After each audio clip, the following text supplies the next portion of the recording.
Olá, bem-vindos ao programa Argumento. Você é nosso convidado para acompanhar a partir de agora uma conversa sobre reforma política. Quem conversa conosco sobre o assunto é o senador Luiz Henrique, do PMDB de Santa Catarina. Senador, muito obrigada pela sua presença aqui no nosso programa.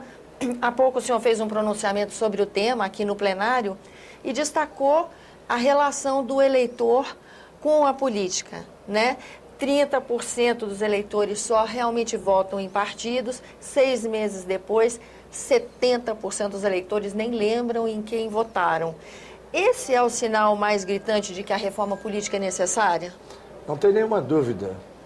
A democracia, da forma como ela está instituída no país e nos países ocidentais, ela se articula por partidos, né? E, infelizmente, no Brasil, os partidos são mera barriga de aluguel para abrigar os candidatos. Tá? As pessoas não votam em partido, votam em candidatos. Por outro lado, o que está no banco dos réus, por exemplo, no Supremo Tribunal Federal, é a forma como se financiam as campanhas eleitorais. Tá? Nós temos que estabelecer financiamento público. Na minha opinião... Público exclusivo? Público exclusivo. Tá? Não pode haver um tostão privado. Por quê? Porque empresas temem em fazer o financiamento formal com temor de que o outro candidato ganhe e as punam. E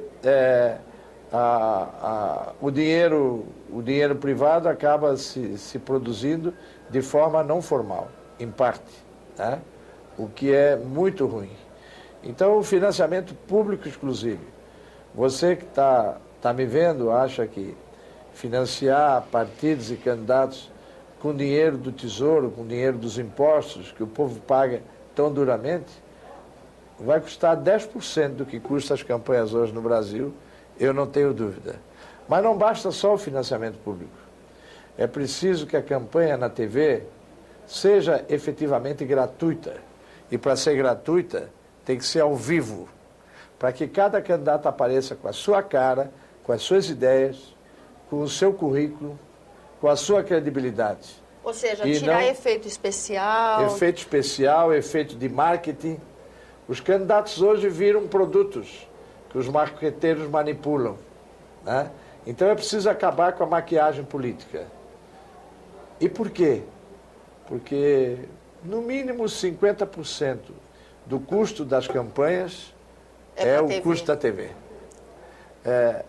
Por outro lado, o país não aguenta mais, ninguém aguenta mais campanha a cada 5 anos.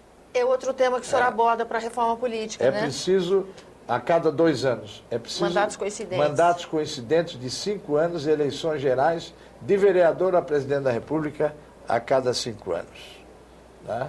Por outro lado, é preciso acabar com coligações nas eleições proporcionais e estabelecer o voto em lista partidária fechada nessas eleições, para que ninguém vote no Francisco, no João, no Pedro para vereador ou deputado, mas vote no partido tal, no partido qual, né? Aí você diz o seguinte: não, mas espera aí, mas os caciques partidários vão dominar e fazer a lista. Controlam as lideranças. Tem uma forma de evitar esse controle. É cada convencional votando em 5 nomes. Isso, se não eliminar totalmente, mas reduz 90% o poder dos caciques. Então, esses itens, financiamento público, campanha na TV ao vivo, eleição em lista, fim das coligações, mandatos de 5 anos coincidentes, sem reeleição ou, se tiver reeleição, com renúncia obrigatória do candidato 6 meses antes do pleito. Tá?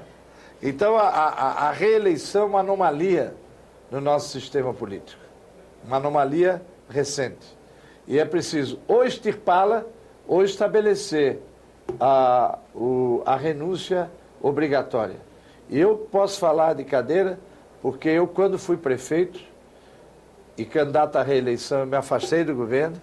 Quando eu fui governador, eu disputei a eleição fora do governo, tendo renunciado ao mandato de governador para disputar em condições de igualdade com os meus concorrentes. Agora, a necessidade da reforma política, ela é clara, mas as resistências dentro do Congresso também são grandes, né, senador? Tanto o Senado quanto a Câmara têm projetos nesse sentido em andamento, mas não conseguem chegar a um consenso. Hoje as sentenças do Supremo Tribunal Federal são didáticas, elas têm que ser didáticas. Hoje são uns que estão no banco dos réus.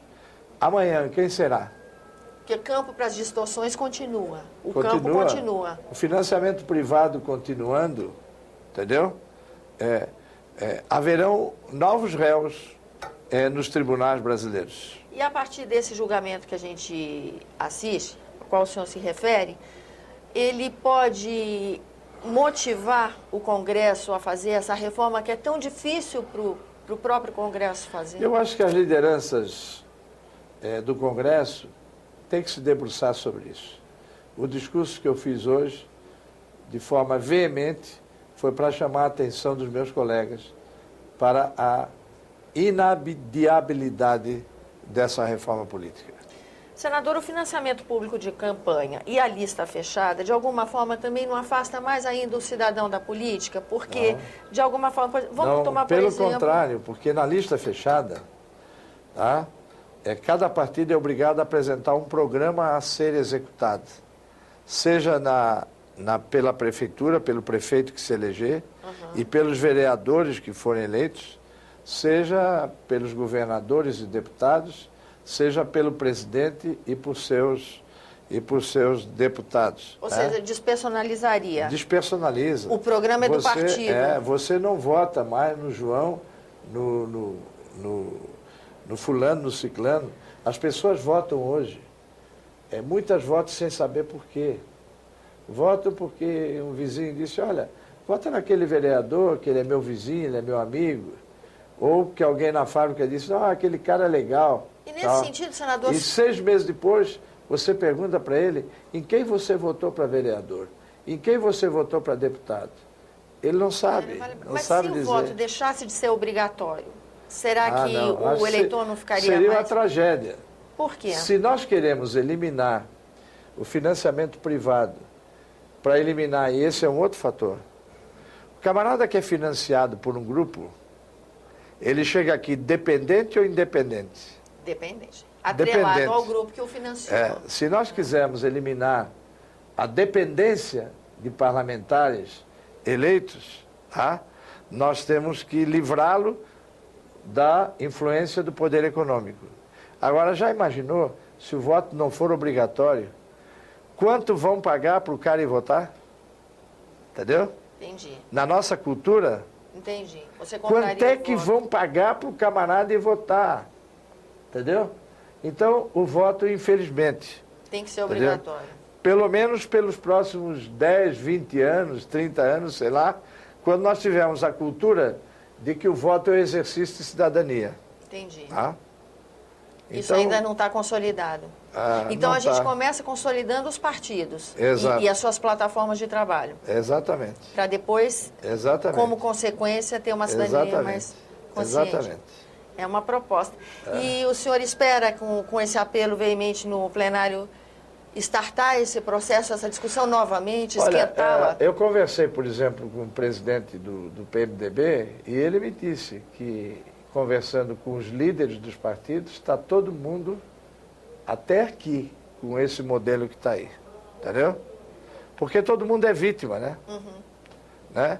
Tem uns que são pegos recebendo pacote de dinheiro privado para a eleição, e aí eles viram pessoas execráveis. É aquela história, é que nem a piada portuguesa, né? Os portugueses dizem que tarado é o cidadão absolutamente normal, pego em flagrante.